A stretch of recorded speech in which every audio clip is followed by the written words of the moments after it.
I just want to do a bit of housekeeping first because we're going to be changing the platform that the content is on. So what we've got is it's going to be the same platform, but it's going to be the updated one because we finally got some little snags and silliness sorted out. So Robbie, you're on the new one anyway, so you're cool and you're good to go.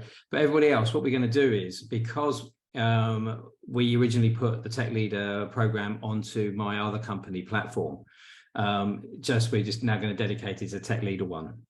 So what we're going to do is we're going to move you over into the new platform. It's the same content. We're going to split up the live sessions so you can go on entrepreneur sessions. There's going to be a program for that and for these. So otherwise what's going to happen is there's going to be a huge long list of all the live sessions appearing at the bottom, and it's going to go on for absolutely forever at the bottom of the recorded content. So it's not the best place. So we split those up. We'll give you access to the stuff you need. So it'll all be available to you and actually be easier to find as well. But what will happen is that you'll get a new login on the new platform. It will look pretty much the same, but it's just obviously branded just Pure Tech Leader. But what we'll do is for each of you, you'll get a report on what you have done so far. So the one thing that will happen is you'll lose your, this is my progress. Okay. So you're going to get, someone's going to go into the back end, see what you've done, give you that report so you can see where you are. You will still have access to the original. So any exercises you've done in there, any stuff you've written, you still have access to. That won't go away. So you're not going to lose anything. It's just that it's all going to be brought over and then you can start using the new platform. Okay. Is that okay with everybody? So you'll get contacted by the back team and then, you know, the team, and they'll do that transition for you. So yeah, just cleaner, smoother, better, stronger, faster, whatever. Who's old enough to remember that? All the good things. Yeah. Who remembers better, stronger, faster? Who's in that? You know, Daft Punk. No, he went before that. What was before Daft Punk? $6 Million Man. Yeah, I was gonna say it sounds like Bionic Man or $6 Million Man. Yeah. Is that the quote? Like, we have the technology. We can Yes. rebuild him. Is that okay? We can rebuild him better, stronger, faster. My mother had her second hip replaced on Friday. So like at this point, we keep joking around. We're like, she's more machine than she's woman at this point. Like both her hips, her back has had 3 surgeries. Like she got an MRI recently, and the tech was just like, you have a lot of metal in your back. And she's like, yeah, it's all doing its job, right? Like knock it off. Yeah, I mean, it's a pretty safe bet that if it did a $6 Million Man thing, that you guys would get it. So I'm really happy about that. So, and if you didn't, you're just too young. So, which makes me feel terrible. So, right. So I think that's it. Is there any other housekeeping stuff from you, Todd? Is there anything else on your? I think that's it. That's the main thing. And you know, I think we'll be sharing more links to specific videos that are relevant to what we're talking about in given sessions in a week. Those will be shared in Slack. So just nice little pointers, deep links to specific things that are relevant to what we're discussing. But you captured it well. Excited to have everybody in the same place. Yeah. And just to think, I know you're busy, but if you can make it, you know, this is why we put this, you know, it's also, you know, time from now. I'm back in Cyprus as well, but the more you can do the program material, the recording material, the more you're going to get out, because there's so much information that will help you on so many different subjects. So I know it's difficult, but if you can make it part of I brush my teeth, you know, I have a shower, I spend 15 minutes listening to Stephen every other day or something like that. You know, just try and do it. Yeah, it will make such a big difference. Okay, so today's session, leadership guilt. Okay. Why does leadership guilt damage results? And why are we talking about leadership guilt? Have you ever heard of it before? And what the hell am I going to be going on about? Well, the reason we're talking about it is that a lot of the time managers and leaders get a lot of criticism and judgment because they just take, you know, they get the big salary, they manipulate the working environment just for them, and a lot of people get a lot of bad press because they don't really care about the company or the project. It's just what they can milk. Yeah. So we all know leaders. There are leaders like that, and we all know that they get bad press. Yes. Not going to talk about that because that's not you lot, obviously. So there's an opposite of that, actually.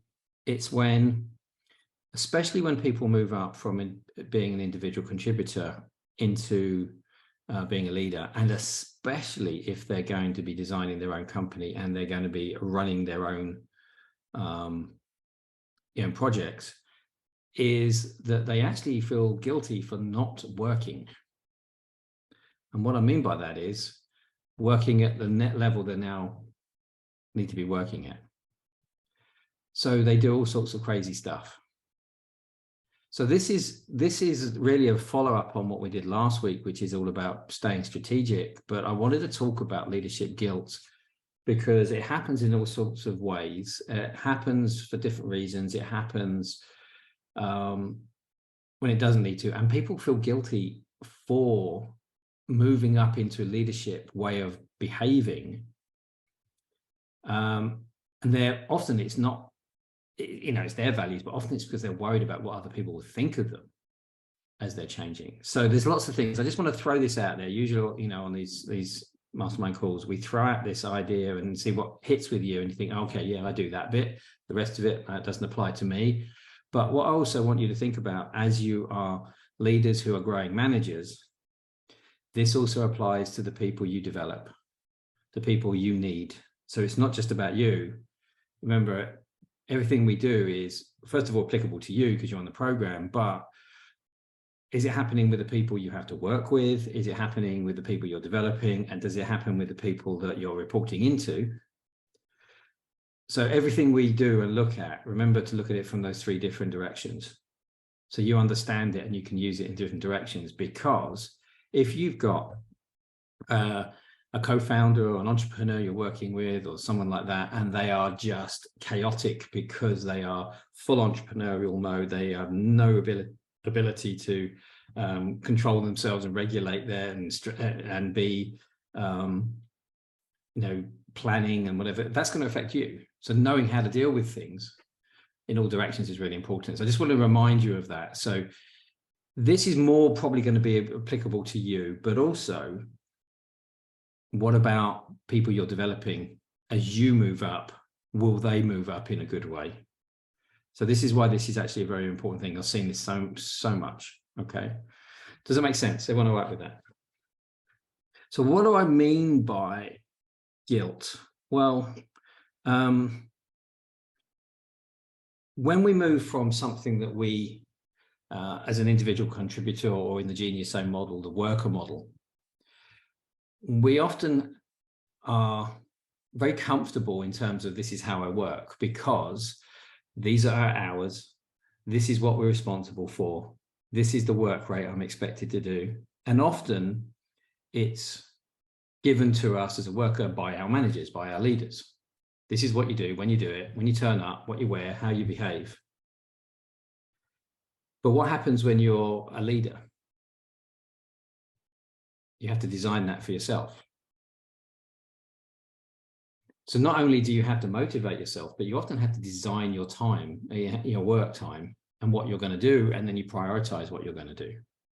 So it can be a hell of a big thing for somebody who, and if you think about it, by thinking about it, is someone who's been in a large company with all the processes, procedures, rules, culture already set up, and you may want to break it. You may not think it's working very well.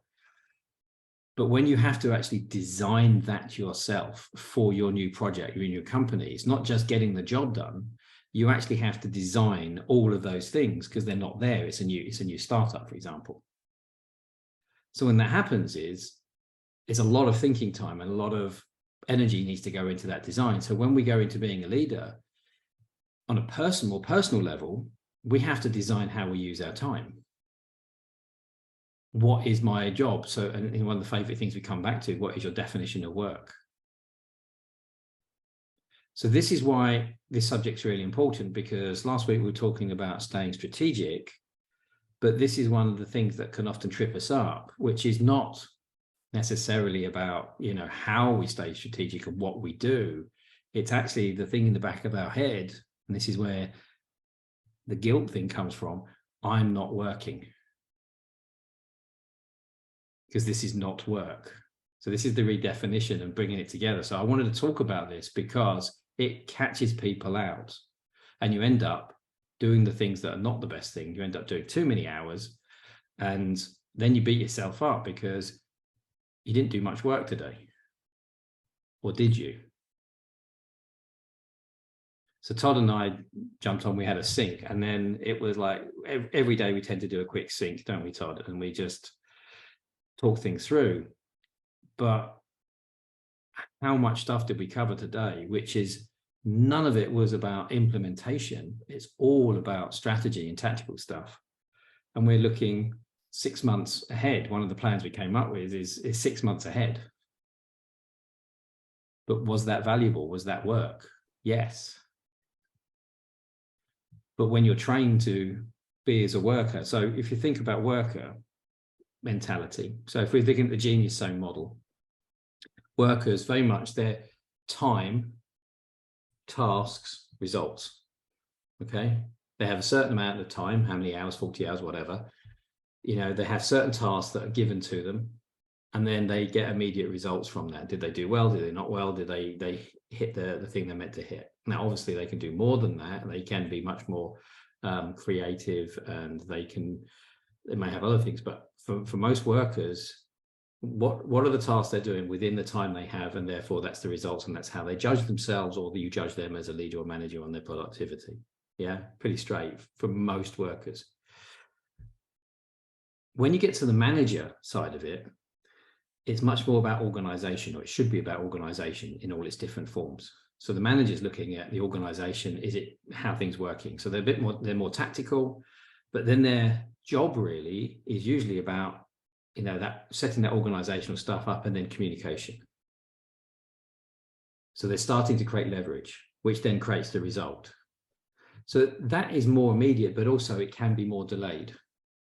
Yeah, the things they're setting up, the things they're delegating, and that might take 24 hours to put in place. It might take 3 weeks or 3 months, depending on the size of what they're doing.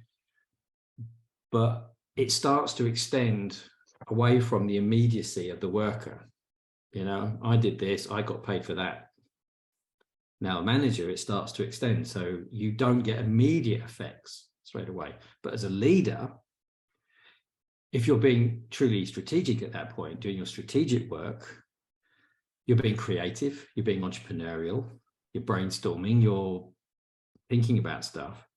And then you communicate it to your managers, usually, if you're not a solopreneur mentality. And then that can be long-term results, because now the managers have got to get tactical, get the right people in, get the resources in, do the organization, do the planning. And where do you see your result? So you see the results, but you sometimes forget, well, I started that off. I kicked that off with that conversation I had with Todd in February. It's now come to pass X months later. So if you've done the section on self-worth and self-esteem in the training, and I really recommend you do, because there's 2 forms of it, not one. Where do we get our satisfaction from achievement if we have been so trained as a worker, individual contributor, to do something? Here's the code. It works.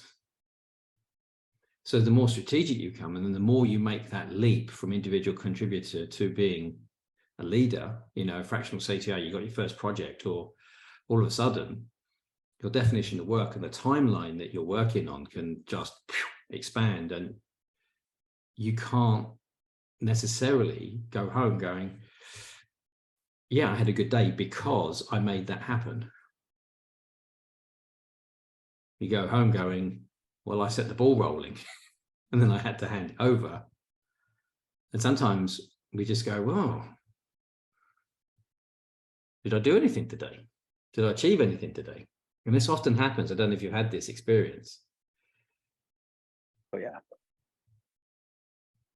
So for me, one of the rudest awakenings when I got my first leadership role as Digit was growing, I was in this kind of hybrid approach, doing player coach essentially. So we started to add to the team. It wasn't such a large team that it was pure management and leadership. There was a hybrid of playing, being an individual contributor, and also coaching, AKA leading the other people. And that ratio of playing to coaching changed as we grew. But in the early days, I just worked extra hard. I was playing at the same pace I was playing before, but now coaching on top of it and having to like code in the after hours and just burning myself out instead of kind of changing my allocation of work. And it came from, me spending time, meeting, unblocking other people on the team, and then feeling like, well, what did I actually get done today?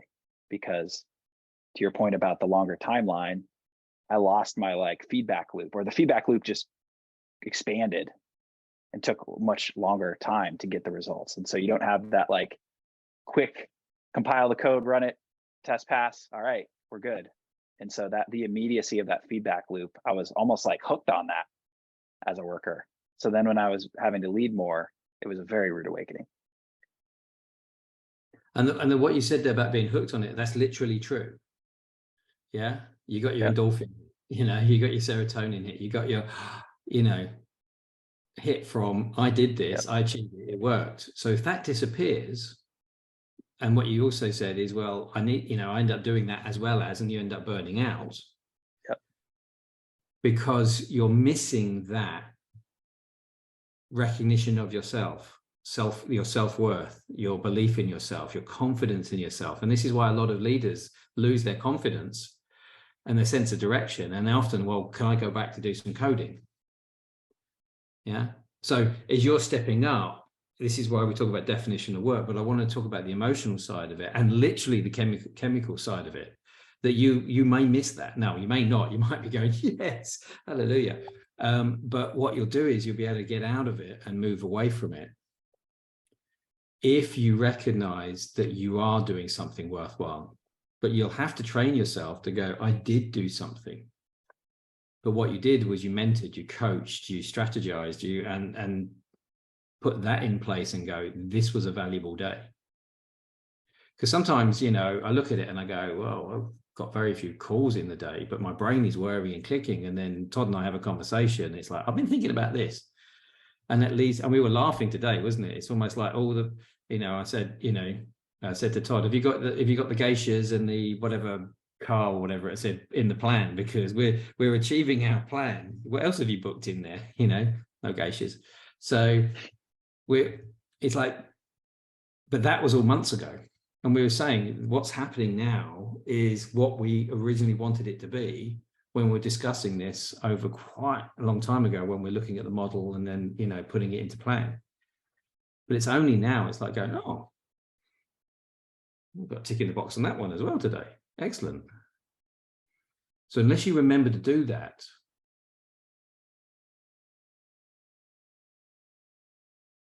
you can feel like empty.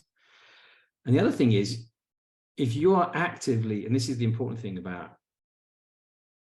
one of the biggest problems with this is, especially around the emotion, I'll be very careful on that word, of guilt, is it's about the perception of what you should be doing. And this often is by being observed by others. So if you have been highly regulated, and you've spent many years being, what are you meant to be doing, by when, how much? And then all of a sudden you're creating your own timeline, you're creating your own perception of work, what rate that is, what value that is. A lot of your work is not observable because it's in here. So therefore you can be, one, not realizing you're doing it yourself, but you can also be then judged and criticized by other people because, well, now you're just swanning around. You're going to meetings, you're not sitting there doing code, you're not sitting next to, and especially this is if you're bringing people up from within your team and you want somebody to, as you move up, you're then supporting you, their managerial capacity. they may get criticized by their team because they're not producing as much code anymore. They're not joining in with the meetings. They're not doing the things that they used to do. So people will criticize, and this is often managers get criticized, you know, sometimes because they're rubbish, but also because what they're doing is not observable.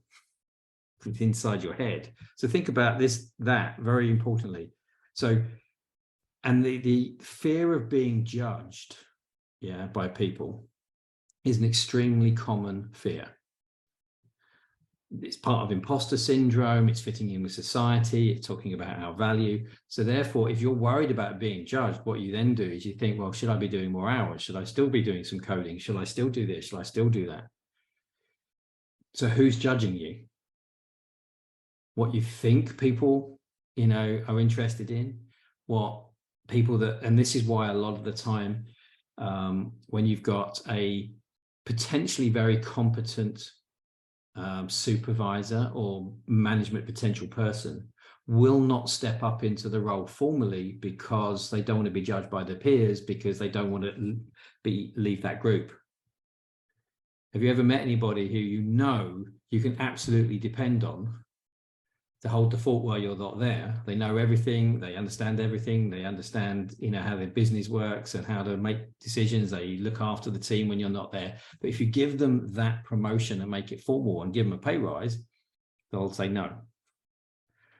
Because that's not who they are, and they don't want to leave that group, and they don't want to be judged by being different.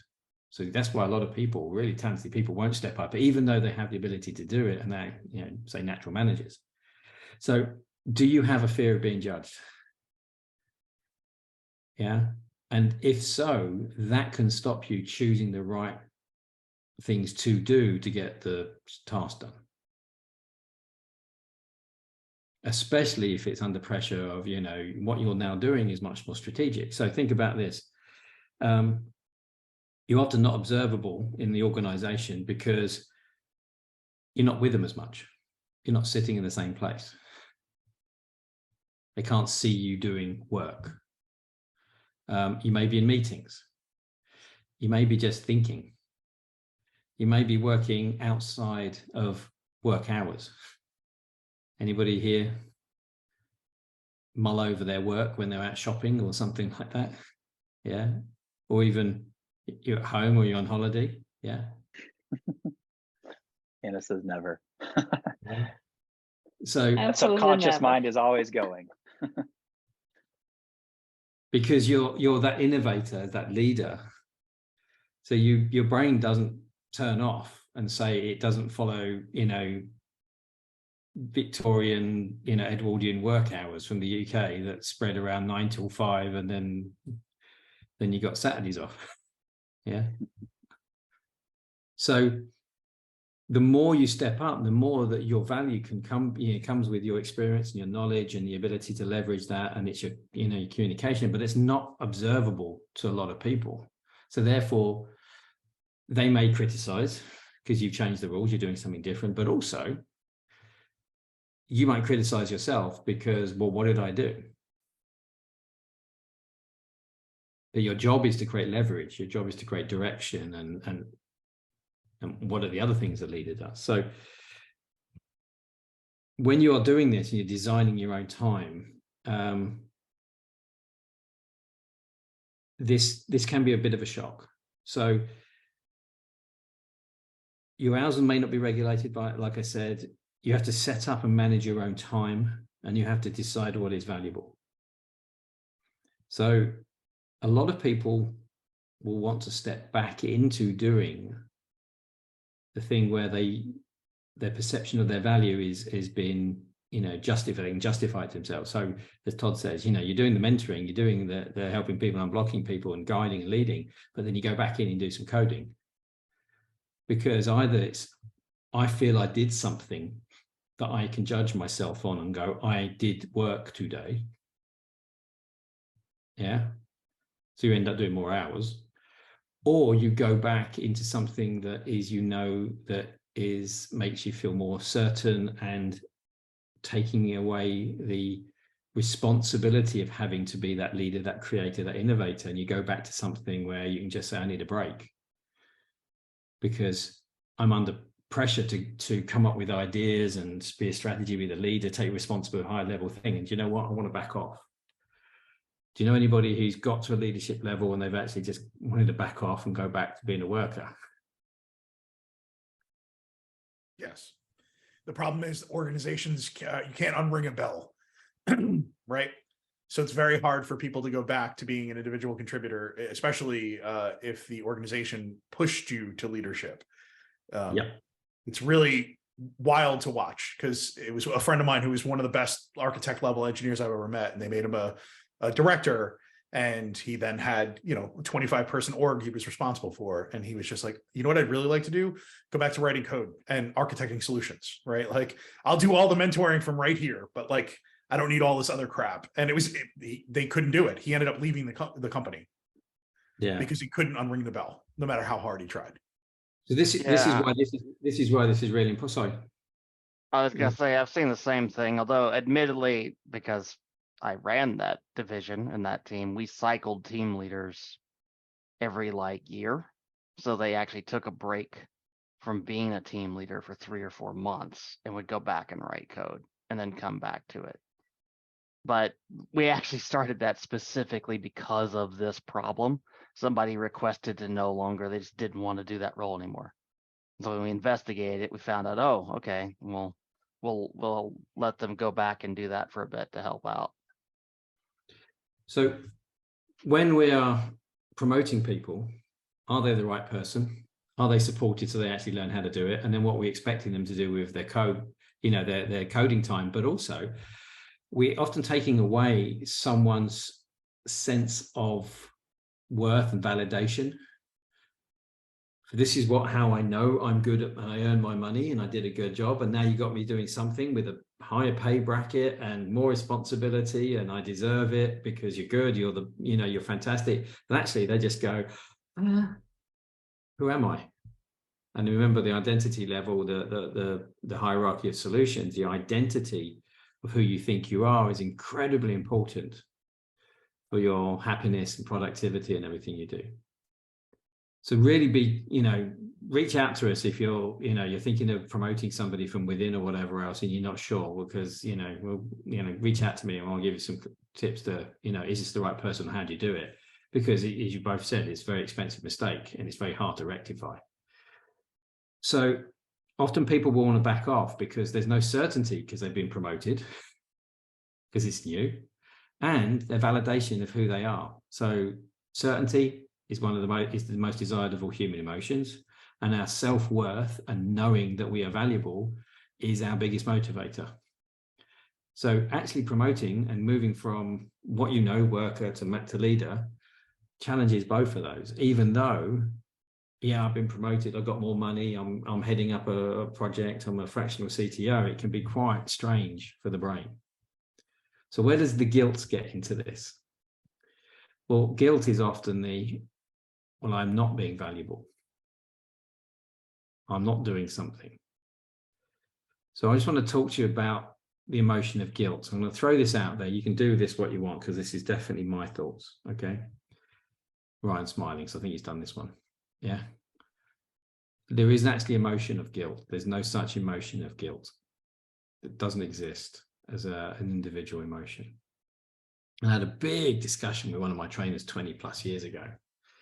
And one of the things that they talked about was, his thing was, that was his big shtick, was about getting rid of negative emotions. Now, for me, there's no such thing as a negative emotion, because if they're all negative, why do we all have them? So I think that's a really bad label in the first place. There's some painful ones, but they're useful if you use them right. But when I was looking at guilt, I don't think guilt as an emotion actually exists, because I don't know any animal that does guilt. And before you say dogs, they don't. They're frightened of you chastising them. Yeah. And they just want to be let back in the pack. So they're very good at mimicking the behavior that we need to do to get approval again. But the animal kingdom doesn't do guilt. But if you analyze guilt as an emotion, it's actually not emotion, it's a thought process with a load of emotion attached to it. Okay, as always, TDAR, your thinking creates your emotions. So it doesn't happen outside of humans, and it actually doesn't work in the real world. So what is guilt really about? This is what I think it is. And you say we can discuss this, you can throw it out, do what you like with it, but guilt is about the consequences of you not following your values, or something that goes wrong that goes against your values, or you're worried about the cost of something because something went wrong. So our three core emotions that get in the way of our thinking, making good ideas, is anger, sadness, and fear. They're the ones that cause us trouble if we use them excessively and badly. If you break down guilt on an individual basis with somebody, you'll find it's something's happened, and it's the fear of the consequences of what they might lose, or they might get told off, or they feel that they've done something wrong. But also guilt is very much to do with anger, because it's about right and wrong. Anger is the emotion about right and wrong, what is wrong. So if you break it down, what you'll find is it's those three emotions in whatever way that you put them together, and everyone's an individual on this. So when you break it down and actually think of the three emotions, you'll actually realize what it is you're feeling guilty about. Is it something's gone wrong and you're worried about the consequences of it? Meaning, I haven't worked hard enough because I haven't done enough coding. Now I'm a leader. What are people going to think about me? Fear of loss of reputation. Yeah. So it actually breaks down much more into what you are thinking about, what you should have done compared to what is right for you as a leader. So guilt is about should do's. And actually, in the practical sense, having the feeling of guilt doesn't change anything. You can feel guilty or not feel guilty about what's just happened. It doesn't make the slightest bit of difference. What makes a difference is what you then decide to do based on your moral judgment and your value of what you think is the right thing to do in that situation. So if you did something wrong, you lost your temper and you shouted at somebody at work or whatever, you feel guilty for doing it, but actually just what you've done is you've broken your moral code, and I wish I hadn't shouted at them. So what do? You go and apologize to them, or you don't. So when you turn it back into a practical thing, it's more based on understanding those three emotions. So dive into the emotion side of it, because if I said to you, guilt is a useless emotion, it's actually a concept with those three emotions, usually, depending on how you've done them. Means you don't have to feel guilty about something. What you do is you just think, what's the best way for me to be in this situation based on my values and my morals and my ethics? And as you shift from being a worker, individual contributor, working hours for a certain amount of pay, to being a leader who is interested in a certain result, then it frees you up to use your time in the most appropriate way.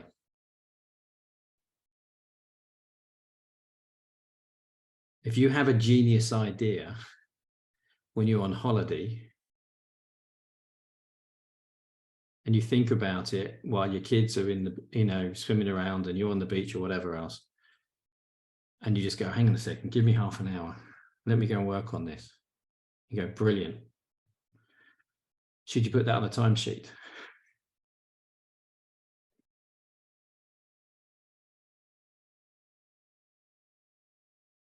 Absolutely. Should you? I mean, that's real work. It's real work. But would you put it on a timesheet and actually say I should be paid half an hour for that? That's what I'm saying is Yeah. Well, I will challenge you on that. I will challenge you on that a little bit, Kevin. I'll say, because as a leader, what happens if you didn't do any work and you were thinking about things for 4 hours before that? I mean, I can only speak to how I charge customers, but if I go on a scooter ride and I at all am out there, if I spend time out there thinking about it, I come back and I add it manually onto whatever task or whatever I was thinking about. I added as manual time for architecture at my architecture rate. Okay. So that's depending on how you want to pay, and that's cool. But if you want to get away from the hourly model, then you wouldn't even have to justify that. But if that's the way you're getting paid, that's cool.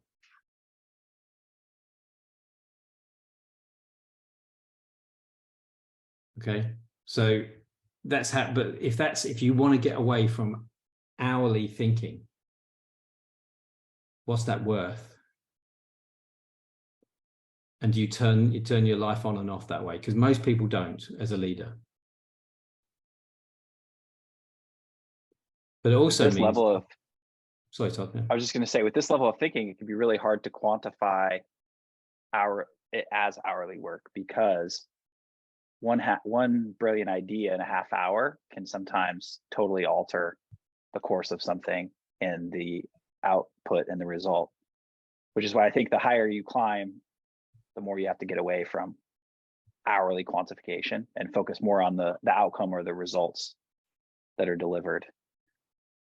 I also think that there are some other aspects that are interesting. Like, one of the things I've been talking to people about is supporting growth for their organizations.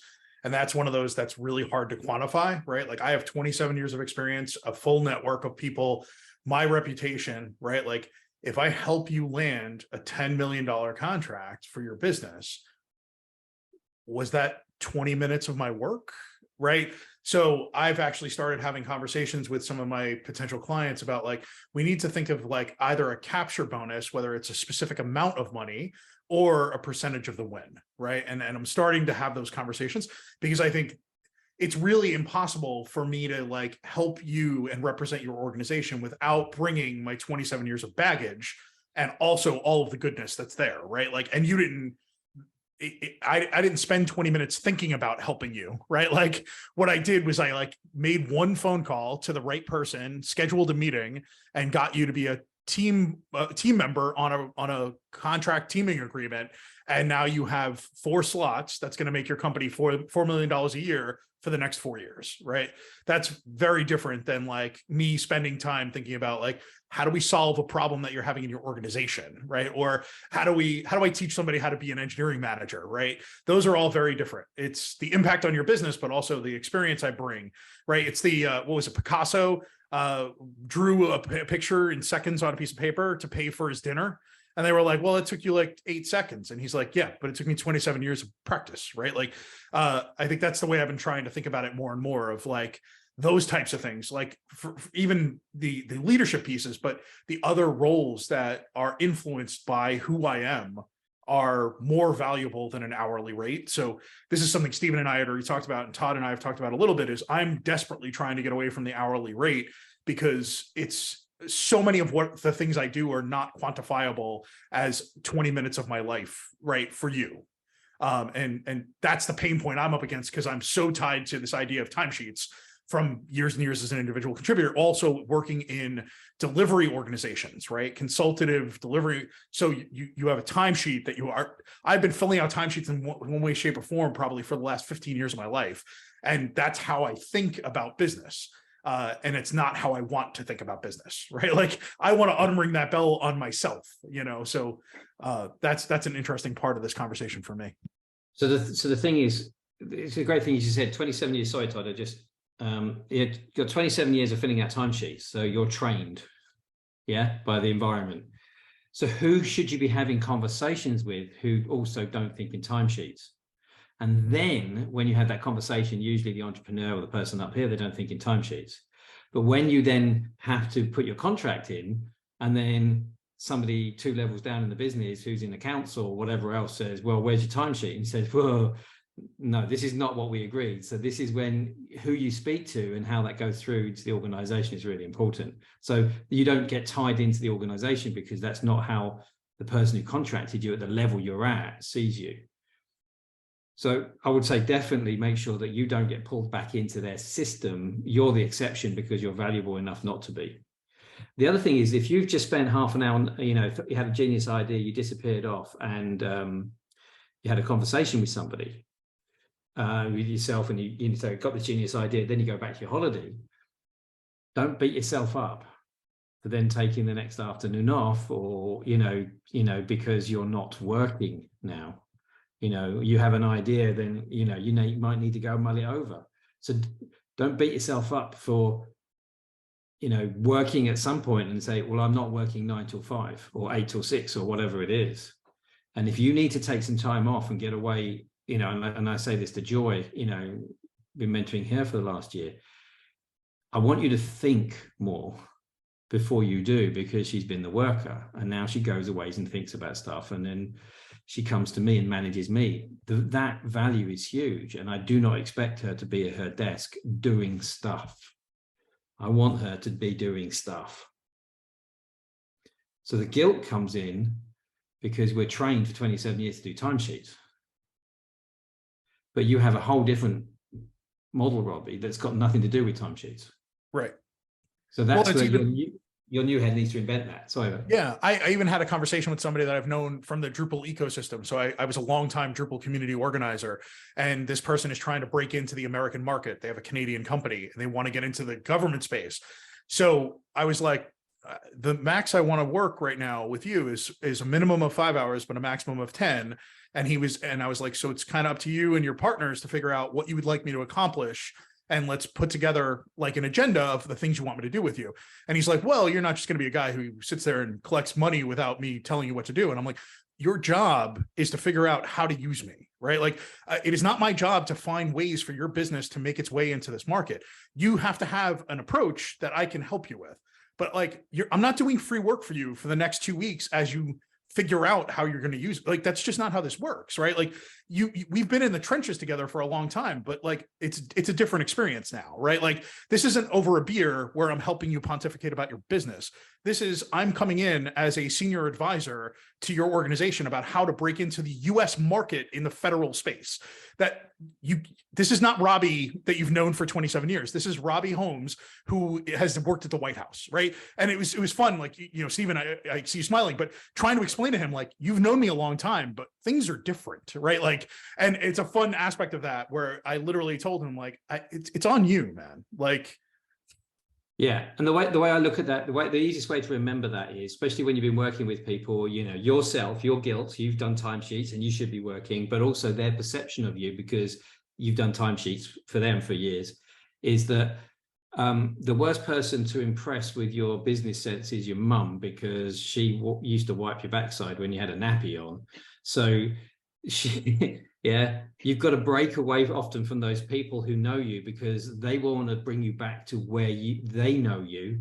And if you've got this imposter syndrome or guilt or anything else, you'll bring yourself back, or you try to, or you want a bit of comfort, you want to take away the responsibilities, all the things we've talked about.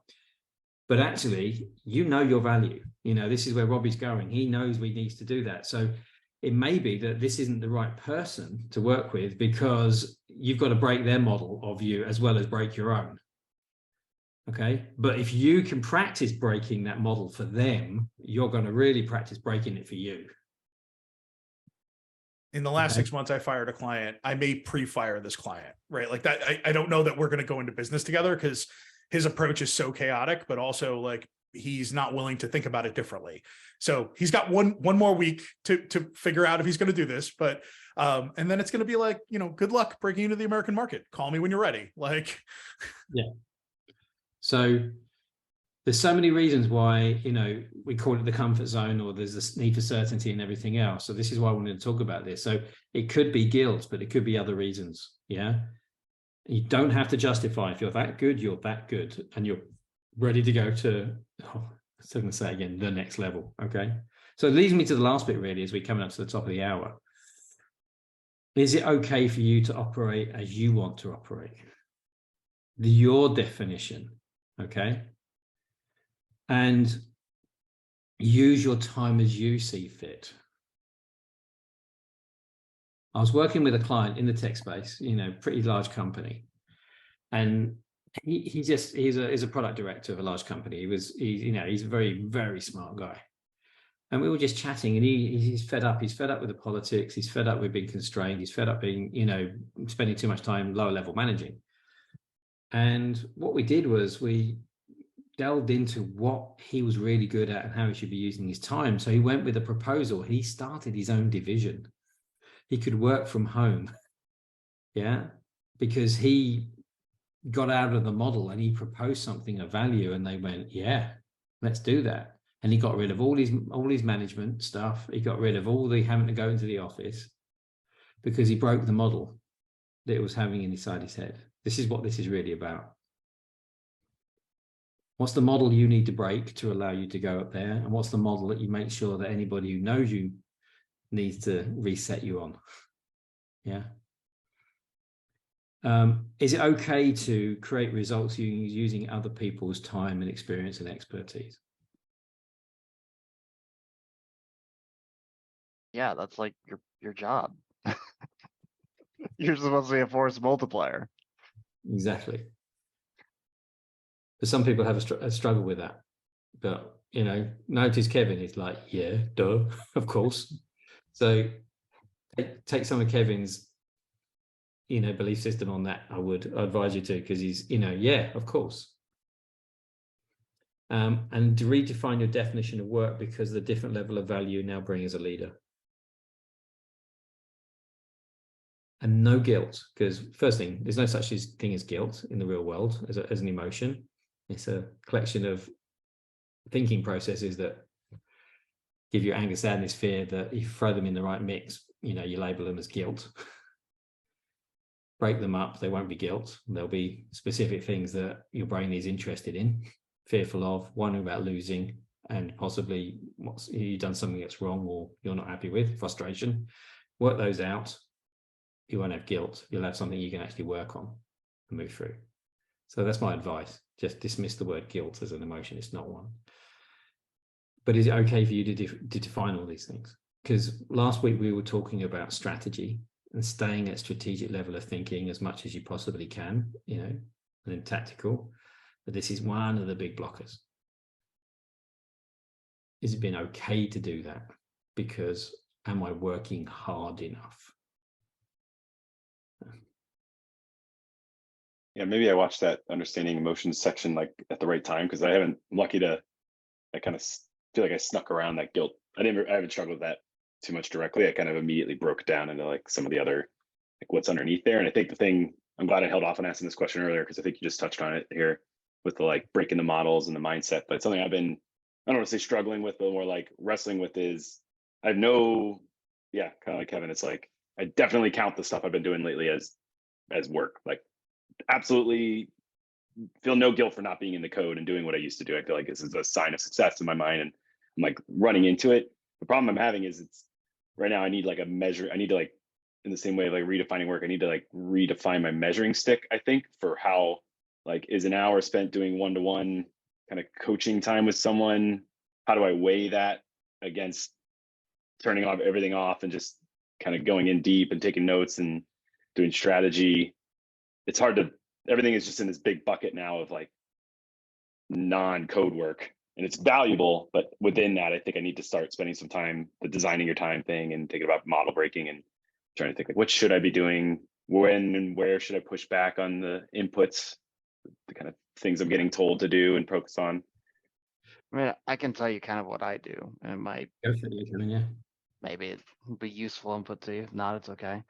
Essentially, I charge for my time based off how much I would get paid at that role on a yearly salary. So if you want me to do CTO level stuff, that's I basically divide up a CTO salary by 40 hours a week and break it down to the hour, right?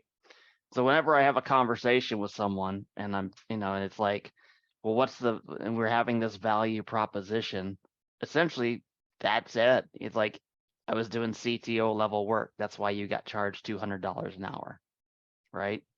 And this is actually something that's pretty fascinating to me because I don't write a lot of code anymore. But what I found was that by doing that, I was able to kind of segment and be like, well, if I was doing this work full time, this is how much, like, this is that level of value, right? So I can now kind of segment my value all the way from doing those one-on-one sessions, which is like a senior level developer thing, which is what we do, right? All the way up to helping a company with their strategy, which is a CTO thing that a senior level wouldn't do. So at the end of the day, I can go back because I categorize our things that we call them like skill levels, and the whole team uses it.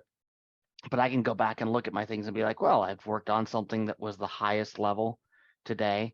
And, it basically kind of puts it under the dollar amount much easier for me, at least.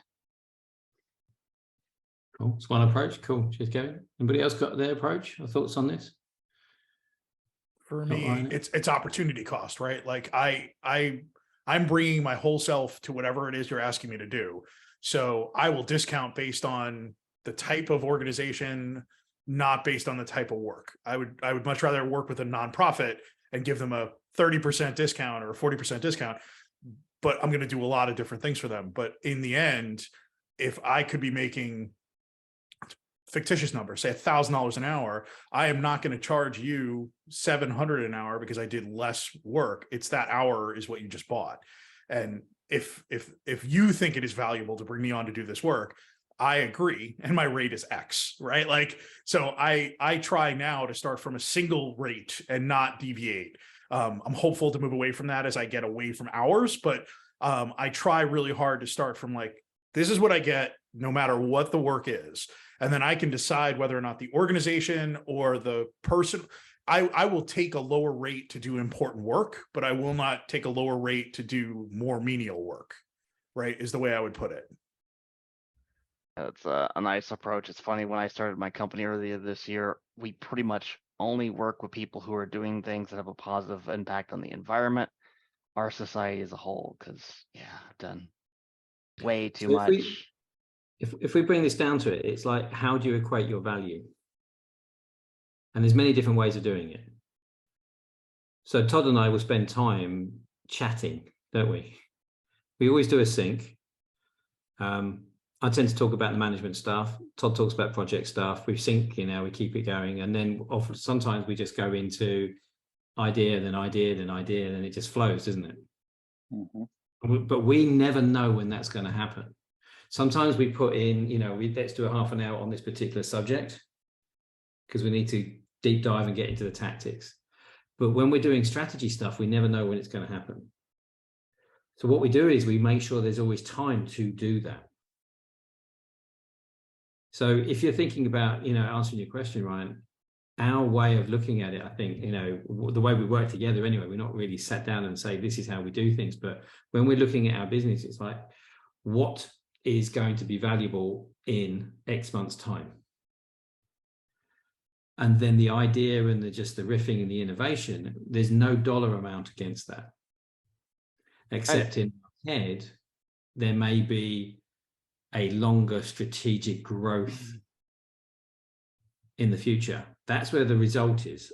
So when you're sitting down and doing some coaching, what's the leveraged amount of your time? Yeah, what's the purpose of that leverage time? What can you do with that? And again, it may not come back to you as an immediate dollar amount you put down on the timesheet, but you know that you set something up with that person that may mean that they work a higher level, they stay in the company, you don't have to replace them, they're inspired, they're going to follow you as a leader because you develop them, as well as obviously helping them on the thing that you're mentoring them on. So that is much more qualitative than quantitative. And that is the punt you often take as a leader, where you can't put a number next to it. And that is, we're at the top of the hour. So, Todd, if you want to jump in or anybody else, but we don't put a lot of quantitative stuff on our strategy, but we know that there is a quantitative result if we get it right. Would you agree, Todd? That's what's your take on? Absolutely. Yeah. I think this is kind of related to what you were saying earlier, Robbie, around kind of getting away from hourly billing. But if you're focused on results, it's a lot more think time than doing time and work time. And the value that you can create is that much higher. And so I think you said something earlier that I think is worth circling back on, where you're saying it's this potential client's job to kind of tell you and apply your expertise to specific problems.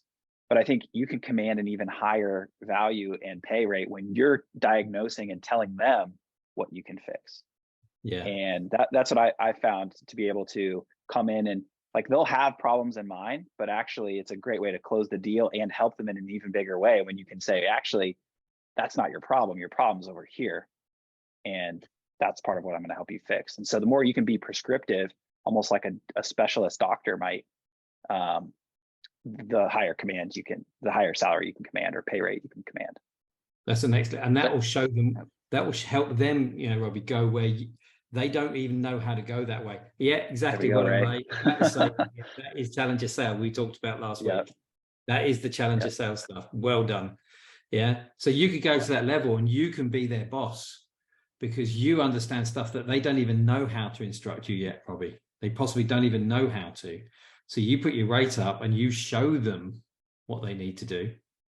And then you're the expert consultant, and then you don't then work them out of hours to solve their problem. You tell them what their problem is and their goal is, and then you're in charge. And it's not about the time you do. And kind of a really general rule of thumb is to say, like, you can charge whatever you want if you can create 10x the results for them. So if you can reverse engineer what you should charge, if you're able to bring X number of revenue into the business, you could charge a fraction of that instead of like a fixed hourly rate. So Yeah, Ryan, I like that. This is, oh yeah, sorry. I was gonna ask you a quick question. Do you ever feel like when you're doing strategic thinking that you're not getting a lot of value out of it because you spent an hour and a half, but you didn't come up with a solution? Hell yeah. Okay. Thomas Edison, I think we would agree, is a pretty successful guy, right? And I have this up on my wall to remember behind me. He has a nice quote. I've not failed. I've only found 1,000 ways that won't work. Oh, that is a good quote. There is a reality that the reason I will charge people for time where I get no results is because it just takes time to work through things. So anytime you're looking at this and you're like, man, I'm not getting a lot out of it, or I did that coaching session with this person, it's one-on-one, it didn't seem like it went anywhere. It just takes time. And that's true of everyone. And the other thing is, it may not be, when you do that coaching session, they'll go away and go, ping, cheers, Ray. They'll go ping, and then 3 days later, they'll make the connection and they'll come back and say, what you said changed my life. And you have no idea that 5 minutes or 10 minutes made the difference. But if you're consistent in, I want to mentor. And so back to answering your question, Ryan, go with your gut more than the dollar sign. Yeah. Cheers, Anna. Speak to you soon. Bye, Anna. I wouldn't necessarily say this is, when you're working this stuff out, sometimes you just have to, with your experience, and go, I've got to work on this. I need some time on this. And I can't put a quantifiable. There's something today, it's been itching in the back of my head and I'm still working on it. And it hasn't come through yet, but there's something in the back of my head I'm really thinking about. So what am I doing? I plugged in some audio books. I've been doing some work on stuff I need to get done for the team, but I'm working in the back of my head. You can't quantify that on an hourly rate, but I know it's important. Yeah. This is super reassuring, and thanks for the input, guys. Really appreciate this helpful stuff to bounce off of. I'm a little different than the sort of, I have like a 9-to-5 salary kind of job. So in a way, I'm kind of glad and lucky that I don't have to worry about rates because I have no control over that. It's just kind of one separate thing. But I definitely, is like a bigger picture theme of like what I have been trying to do in the tech leader program and in general too, is like work against the engineering instinct to measure everything and quantify and left brain. I hate that stuff. Like, it's fun. It's what makes engineering fun. There's a time and place for it, but I hate that when it's, not everything needs to be numbers in my mind, or like I try and like use as a way to lean into the qualitative, because it seems fuzzy, and I don't think I need to spend time thinking of a way to make it not fuzzy. I think it is, but I think I need to learn how to trust that and kind of feel that, and beat the delay of gratification was something you mentioned before. You're not seeing the results right away, so I need to sort of, and the stuff too about like being more prescriptive. Not just waiting to do what I've been told is the right priorities, but kind of work within that, make sure I'm checking the boxes and delivering what I need. But I think feeding back up is maybe something I need to lean into more, and, being that strategic leader stuff. Like, have we thought about this? So all those things you just said, those things you just rattled off inside your head and just told us. How valuable is all of that as a learning? But put a number against that, where you've just done an hour. What's that hourly rate? Yeah. Right. Yeah. Okay. And there's one other thing that might help you with the left brain, right brain thing. Okay. Can you just write this down, everybody, about left brain, right brain? Yeah. It's bullshit. Brain doesn't work that way. Yeah. Okay. Someone coined that left brain because it fires up a little bit when there's on that and a little bit on that. But actually, when you look at how people were, they use all of it. So it's not left brain, right brain. So just throw that out. So you don't have to be left brain engineer, right brain qualitative, inspirational. You need the whole of your brain. You don't shut it down like a dolphin when the dolphin goes asleep. It doesn't take the brain off. You use all of it. Okay. So just turn it. So, but that's a coaching thing. That's me hopefully making you laugh. But if that makes you go, okay, yeah, cool, let's relax on this, and it's just put my time and effort. I know I need to do this, now I need to work on this, and I just need to take a break and think. That's you being in charge. That's you leading. That's you setting your own time and agenda, because that's you as a leader. Yeah, cool. Wrote that note. Left brain, right brain is bullshit. Yeah. No, I saw something on LinkedIn today, and it was a poll: are you left-brained? Are you right-brained? And I just wanted to go, stop teaching this shit. And Robbie, what you could do, what you could do with your guy, he comes back and he doesn't know how to manage you. Put your prices up, manage him, lead him. Yeah. Well, I think the other thing is, I don't know where his business is, right? Like, that's the reason I told him he's got to figure this out. Is like, I don't know what you've done so far to try to break into the market. Like, but you got to give me something, right? Like, I'm happy to tell you what to do, but you got to give me some skeleton to work off of. Like, you're just basically saying, like, figure out what you're going to do for me. And I'm like, bro, he may not even know how to instruct you, mate. That's the thing. He may not even know how to hire you. Yeah. He may be at a level he won't even know how to do that. And that's when you can be the boss to him. Sorry about that. Todd, go on. Yeah, we'll say something. I was going to say it's hourly, but you could just charge him meeting time until you're ready. I mean, I literally will do that. I will charge people by the hour to help them understand what they need to do, and then be like, yeah, now here's my fixed price to do what you actually want and need to do that you couldn't communicate, and I just charged you time to help you understand it. Yeah, I think what's funny about that is I've actually had clients where I've charged them for an hour for a 15-minute meeting because they're a pain in my ass. I'm happy to break down at smaller ratios when you're a reasonable human. But if you're going to like randomly schedule a meeting and not be prepared for it, and then 15 minutes in be like, I got to run to another meeting. Cool. That was an hour of my life. I context switched. Good luck with you. And I'll send you my invoice at the end of the month, you know? Yeah, absolutely how it should be. Yeah. I was just going to say, if you guys do want to talk more about breaking away, how to position when you're selling, getting out of the hourly model, happy to talk more at length, because I had to make that same shift. So let's put it into the entrepreneur session, Todd. Let's put it in. Yeah, I think that's worth doing a deep dive. Yeah, it's definitely something I'm really interested in. When Stephen and I were talking, and I mentioned it to you too, Todd. Like, that's my big takeaway. Hopefully, in 6 months, is that I've found a way to communicate this more effectively, and less, and also like some strategies for helping people see the value. Right, like move away from hours, because it's not gonna. This isn't helping you. If I punch a clock, right, like this is not. What you need is this problem solved. And I think Stephen hit it on the head on Friday.